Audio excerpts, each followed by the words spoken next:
Good evening. Welcome to this very special session. I want to thank the Bangalore Literature Festival for getting me to do this because Alankrita Shrivastava, we all know she is a fabulous filmmaker, screenwriter. Her work is something we all admire. It's thought-provoking. It leads to conversations, which is great. But she's also a dear friend. And just the fact that she's so real and her characters feel like people we know of, is what makes her work all the more special. Welcome. Thank you, thank you. I'm happy to be doing this. Thank you all so much. So the name of the session is the Female Cinematic Universe. It gives out all kinds of Marvel vibes, which is amazing. What do you make of this? Well, I think perhaps, on a serious note, I think the fact that the cinematic universe or like popular culture, I feel has really been shaped by men over the decades. And I think it's really high time that women had the space to tell the stories they want to tell from their perspective. So I think for me, the title, the Female Cinematic Universe, really means that women it's really high time that women had that voice and they had that space to sort of express themselves however they want to. And yeah, I think it's also ironic because I feel no one ever talks about films and says, oh, what a male-oriented film. This man is always making films about men, which is something all women directors who make films about women get. So yeah. I'm very glad you said that because that gives me a segue to my next question, which is I know off stage you've told me this, you've confessed, you hate the prefix female filmmaker. But that somehow, doesn't leave um, women artists because they're somehow always categorized as female sportsperson, female actor, female writer. What sense do you make of it when you wanted to make your first feature, wanted to tell your story? I'm sure that's not what you were thinking, that I'm a woman and, I must represent other women. What was it like in your head? So first I must say that I find that prefix, maybe I wouldn't say the word hate, I just feel that I understand why it's there, and that's basically because there are not enough women behind the camera. I think for me, I wasn't very conscious of the idea of female representation or a female voice or the female gaze when I had just started working. My first film as an assistant, I was on a crew with 200 odd people, and they were all men, and there were just three women on the crew. And honestly, at that moment in time, I didn't think it was weird. I just thought that's how it is. But I think by the time I made my first feature, I also, while I was making it, I saw a lot of change, in myself, in the sense that I started realizing that because when there are not enough men, there are not enough women in a crew, you often feel like to be considered, to Is be your taken seriously, identity. then you start taking on also a lot of traits or bringing forth those traits that that you feel will make you seem more like male and maybe more authoritative. And when I started directing, I think the first thing I realized is that I can just be myself and I don't need to be very stern, or I can just be myself and it's fine. But I have to say that it was when I had to, when it came to the distribution of Turning 30, is when I first became aware that, it's not that simple, because everyone was like, what is this film and all of that. So yeah.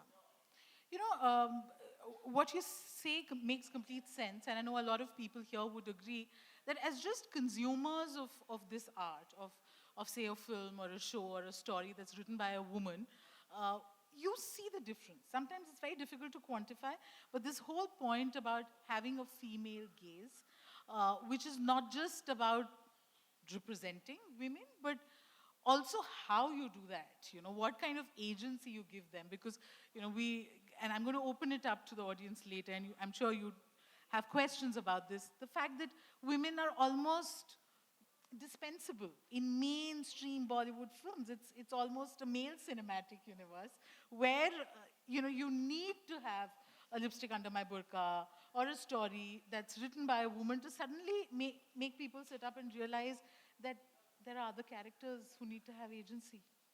Yeah, I definitely think that the female perspective or the female gaze is very, very critical. And definitely, I think mainstream popular culture has not.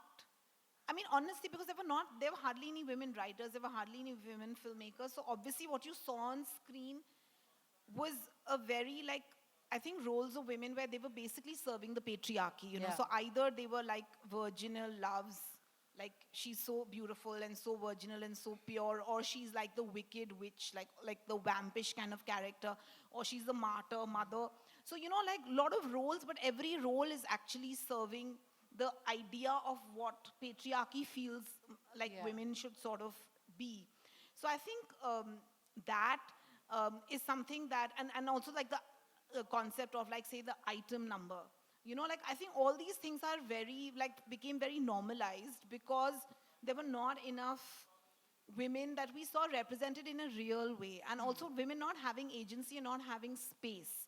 So I think that it's only when there are more women behind the camera that we'll actually start seeing that difference, which is not to say that all women filmmakers should make films about women, but just that lived experience, you know, is a very important aspect to sort of use in the telling of stories and in popular culture. And I think that we've been silenced for too Yeah, long, and I yeah. think it's so therefore you see the difference, you know. And even very often, like, you can see a woman filmmaker might make a film about not necessarily a female protagonist, and yet you can feel there is something very beautiful and sensitive about that gaze. And it's just that we've never had the chance. So I think now things are becoming better. But definitely I feel like the female gaze, and it operates in many ways.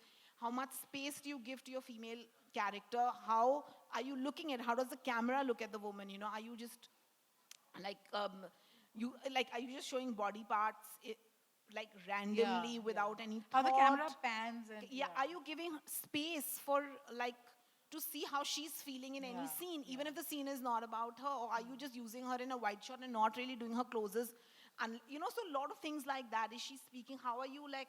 So I think many sort of things come into play, and they affect the audience. And I think even as an audience, we have been very used to watching films with a very male gaze, which is why we've not been questioning it. So I think it just goes down to, like, the person who's making it, how they're viewing it, how it's being filmed, how the actors are performing, and finally how it's being received, and then also how it's being critiqued. Yeah, So the entire cycle actually has been very much been driven, you know, by a very patriarchal gaze. You know, the other thing which I find very interesting in your work particularly, and I'm going to take examples because that kind of livens up the conversation always. You know, the fact that Pooja Bhatt or Sarika or Konkana, these are women, supremely talented women that for some reason Bollywood just can't see. Either you're on the wrong side of 40 or 50, or you don't look a particular way. But to write, tell stories about women like this who we see all around, who exist, who have strands of gray hair, who have wrinkles, who have desire, that's so difficult for the society to even comprehend. Libido, women, age, how come? Why writing these? Did you think you were doing something um, that was very transgressive? No, and I feel like, no, I didn't ever feel, and I don't feel actually that I'm ever doing anything very transgressive. I always feel what I'm doing is very instinctive and very organic. But I think, you know, this question is kind of connected to the previous thing that we were discussing, which is the female gaze. I think because I have a consciously female gaze, I feel I don't feel like women don't have something to say post 35, or that women who are in their 60s or 50s or 40s don't have stories to tell and are not interesting. In fact, I feel like they have lived a life, and their life, there is so much to mine in terms of their internal landscape, what they have gone through, everything that they carry. And I feel it's very exciting and it's very interesting, and doesn't get explored enough. So I find it very instinctive. I never feel like, oh, now let me, tell a story about somebody who's older. I just find these women interesting, and I find these kind of stories interesting. I feel these characters are very rich, and there's so much to sort of enjoy about them, and they are not those unidimensional people. And I think it again comes down to this idea that we're so used to, been used to seeing women in this very, like, once she's 35, she'll be like a bhabhi, which is basically like whatever, the sister-in-law, or she'll be the mother. But she won't, Devoted, yeah. devoted or whatever. But she's not going to have a life of her own, ambition of her own, contradictions of her own, complications of her own. But that's, I think women are equally full-bodied, Yeah, and they yeah. have lives, and their lives continue right till the time that they die. So obviously there are things going on, and it's not what you see on the surface. It's not like just because women are meant to only be like mothers. It's like, it's not that they're just meant to be that. There's so much else going on. So I find it very interesting to sort of explore that, and it comes very naturally to me. So I don't feel like I have to be like, oh, now I must do this. I just feel like it's interesting and it's exciting. And I have to say that there is a difference, because I feel very often, men who may not be very attuned to like a sort of, to like being more sensitive towards what women sort of go through, they do find it like not interesting. To sometimes they're like, oh, then why are you telling this story about Yeah. this woman who's older, etc. So I'm going to play devil's advocate, and I'll say, Alankrita, it's all very nice, but these feminist types, I tell you, they go on, and what is this? We won't get houseful theaters if we just have women, telling their stories, and we want a heroine who's dancing and not some old woman and her needs. How do you respond to that? Because I'm sure that's also an aspect that you have to deal with. That fine, I've written this character and I believe in it, and it's very instinctive, like you said. But how do you deal with people who still feel that opening kaise ho? So it's very interesting that you've brought this up, because it's something that I've been thinking about a lot over the last few years. Because very often when you're trying to get funding for a film, where you're not going to cast some very supposedly saleable stars, even if your film is about women. And the constant sort of refrain is that, oh, this film is not saleable, it won't open, etc. I think what we don't look at is what has made certain kinds of films seem more saleable. And it is exactly this, that for decades and decades, all the money has been put into a certain kind of cinema where the male hero, upper caste, cisgender person is at the center of the universe. And all money in terms of production, marketing, distribution, all efforts have been, and even in terms of tuning the audience into wanting those kind of stories which are led by the male hero, that has become like the norm, and that is how it has been for decades and decades. So this is a system that exists, and that is how it is, whether you have to get shows for your films, you have to get distribution, etc. And everyone's like, no, the audience only wants a film with a big male hero. But this is not a system that just is there. It has been created, and it has been consciously created to serve to serve the patriarchy. And therefore, I feel like now start finding very hollow when people turn around and say, oh, but these alternative films with these very real type female characters, they shouldn't get that kind of budget, or they shouldn't be made because nobody goes to watch them.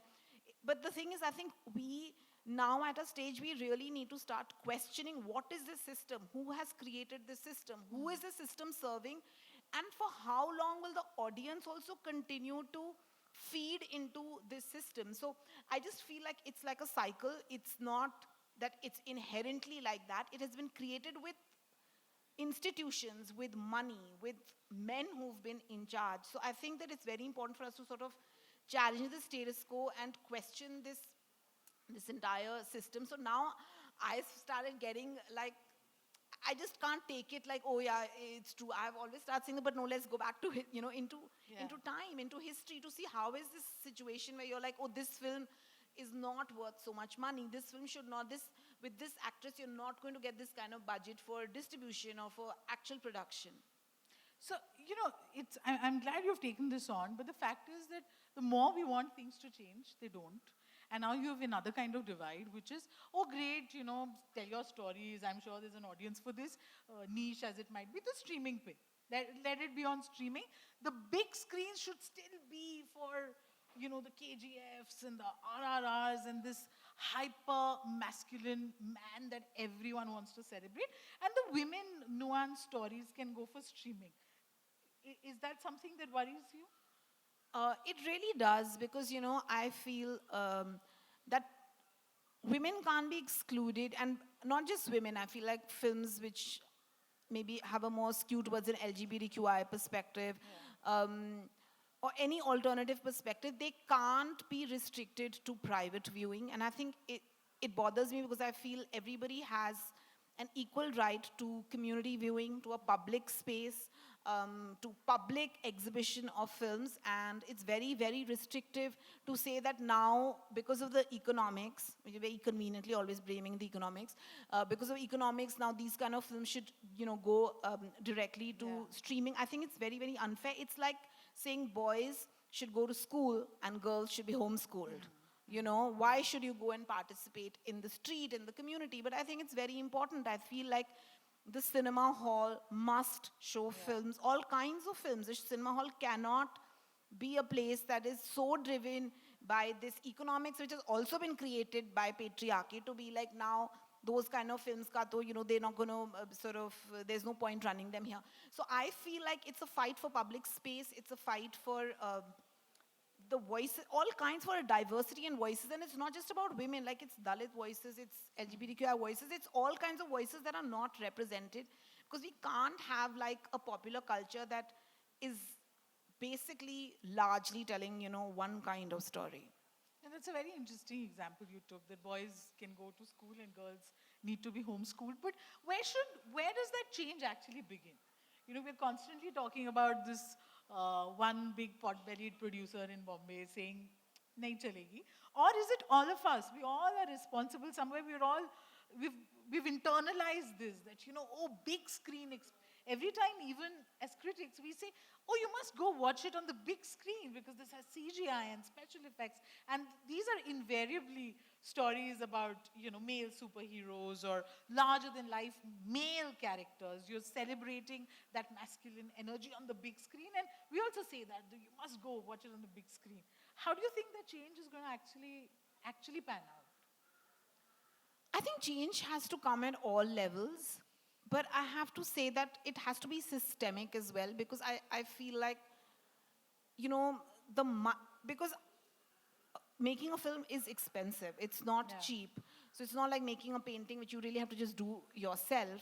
So I feel like there needs to be some sort of change in terms of the studio system, where I think that there should be some kind of affirmative action where enough money needs to be allocated to diverse stories. And it's not just like, you can't say, oh, I'm doing it, but I'm giving that film only that much budget, like give those films that kind of budget, push them and promote them. So I think that's one. Also, we know that in India now, that entire government subsidizing alternative films is now gone. Yeah. So basically there is no, sort of space over there. And of course, I think it's everybody. It's studio executives, it's filmmakers themselves, it's writers, it's actors. Also, being willing to take on films where maybe male actors willing to take on films which don't have them as like the center of the universe, just as women have been doing for decades and decades, playing bit parts to support men. I don't see any mainstream male actors doing that, where they'll do a small part just to help the telling of a story which doesn't fully revolve around them. And of course, the audience. So I feel it's not one thing, it has to be many things. But I think a systemic change is really important, and we can't get by saying, oh, the audience must sort of change. The audience also responds to the money that's being put in terms of marketing, promotions, what perception is being built. So I think everyone has to take a step, but the biggest step, honestly, has to be taken by people in power to enable the empowerment of voices that have not got the kind of space that they need. Yeah. You've been working, successful, a voice that everyone recognizes is unique. What kind of struggles do you go through still to tell the stories that you want? The struggles are still the same. Still the same? Nothing changes. I mean, it's really hard because, the thing is that, From your first feature to now, I mean, of course, it's like, they trust you now, your reputation. I mean, I don't, honestly, I think everything is like, but I still feel after doing the amount of work that I've done, I still feel I'm constantly, there's that word jugaad. I feel I'm still doing that. I'm still trying to work the system to enable it to fund my work and to distribute my work. So I'm always like, I don't know who's going to be interested. And everyone is all, and I think the constant refrain is, we really want to work with you, but can you do like this, which is little more palatable, which is, more accessible, etc. So I think that those fears that Any people have. particular reaction that comes to your mind that you'd probably want to share with us? No, I feel I get it almost every day. I'm always looking for money. So, but yeah, definitely people say it's too dark. And then they're like, oh, but why don't you give us something like lipstick? And I'm like, when I was trying to release lipstick, I went to every single studio in Bombay and everyone was like, why don't you give us something else? This is very radical. So I think it's just... How you push the envelope. Yeah, and I think that it's like I'm just used to it now, but it's not, it's not okay, and I don't think it's that cool because I feel like there is that constant feeling that you're fighting against the tide, and, somehow, like, it's always like, so many people are like, why don't you do like something different? Why don't you do a thriller with a male lead? Those kind of things. So, like, I feel like that conversation hasn't moved further. And I think the only thing is people are like, we'll do anything with you, but just maybe not the exact project for which you're, for which you want funding. So it's, it's better, but it's really marginally better. Okay, how would you rate women writers, women directors, create male characters? What do you think about that? I think they do a great job. I feel like if you see, very full-bodied and very, and also like I think a critical look at masculinity because it's not just the women who suffer. I feel under the darkness of patriarchy. It's even men because even they are boxed into roles that they may want to break out of those boxes. So I feel everybody actually suffers. It's an unequal society, and the amount of pressure I think that even like men have to suffer from is quite a lot. So I think there's also that going on. There's a lot of churning there as well. So I think women have a very interesting sort of eye on male characters. I think whether it's Konkona in Death in the Gunj, the way she's looked at masculinity, or how Zoya looks at her male characters, it's very interesting. So I do feel that that's how I was saying that it's not just that when there are more women behind the camera, it's only the landscape of the female characters that will change. I think it's the form of storytelling. There's so much more that will change. We don't even know because right now that diversity doesn't sort of exist. But just how you look at life, how it's a different prism through which you're looking at things. But the narrative is definitely more inclusive of different voices. Okay, guys, so I've been told I have 5 minutes and I'm willing to share it with you guys. So if there are any questions, please raise your hand or I'm going to ask her those questions. Hello, ma'am. My name is Anubhav. And what are your advice to the budding screenwriters? And I studied screenwriting at SRFTI, and I'm really clueless like how to take my career forward and really want to get into screenwriting. So what are your advice to budding screenwriters like me? I think there's no advice that fits all because I think the journey of being a writer and a director is, I think, very unique for different people. There are different routes. Sometimes people get into writing, starting off by assisting on films. Sometimes they're doing like totally different jobs and they come into writing and directing. I followed the route of assisting and I thought that was a great path for me. But now I think things have changed a lot. There are big writers' rooms. Writers' rooms have writers' assistants. So I think there are many, many sort of ways of getting in. There are agencies that manage new screenwriters. So I think there are labs that you can apply to. There are workshops that you can do. So I think now things have changed a lot. I think when I was starting out, there was only one path, which is literally you work under a filmmaker and you just kind of work your way up. But I would say that, just a way will emerge. Sometimes things take long, but it's really important to persevere and to have the emotional resilience while things are not seeming to take shape, because I think the only difference between people who make it and who don't is really not about talent. It's the people who really have it in them to continue on that path. So I would say whatever it is, just carry on. Yes, ma'am. Thank you. Anyone else? We have time for just one more question. So, a common theme in your work is that you integrate women of all ages. So, whether it's Ratna Pathak Shah in Lipstick or the young girl in Bombay Begums. So, how do you get that perspective? How do you integrate it into your work? Do you take inspiration from women around you, or do you look at Lovely. popular That's culture? exactly what I wanted to ask.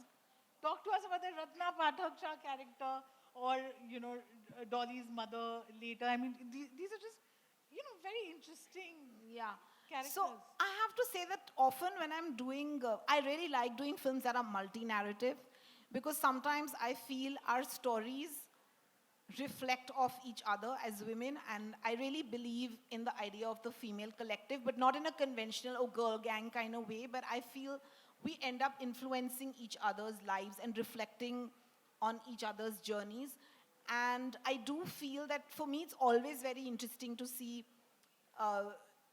like in one world, like a scattering, like a multitude of women. So like almost like a kaleidoscope. And I really, really enjoy that. And I feel like something happens that, I feel like the older character tends to sometimes learn something from the younger character. The younger character is perhaps, and sometimes in my head they are all the same people, but like in different circumstances, at different ages, in different ways, they are different people. So sometimes I feel like they have like one collective soul. So I think I enjoy that kind of like what happens when you see what the young character and find the connection between the young and the old. And sometimes like in Dolly Kitty, for instance, the age groups were like not so far apart, but yet there was enough of a difference for one. And often like it's like the young can lead the old, but the old has something else to sort of, contribute and discover also. So I just enjoy that, because I feel like you're not a woman only in your prime. You're a woman even when you're a girl in many ways, and you're a woman, right until the end.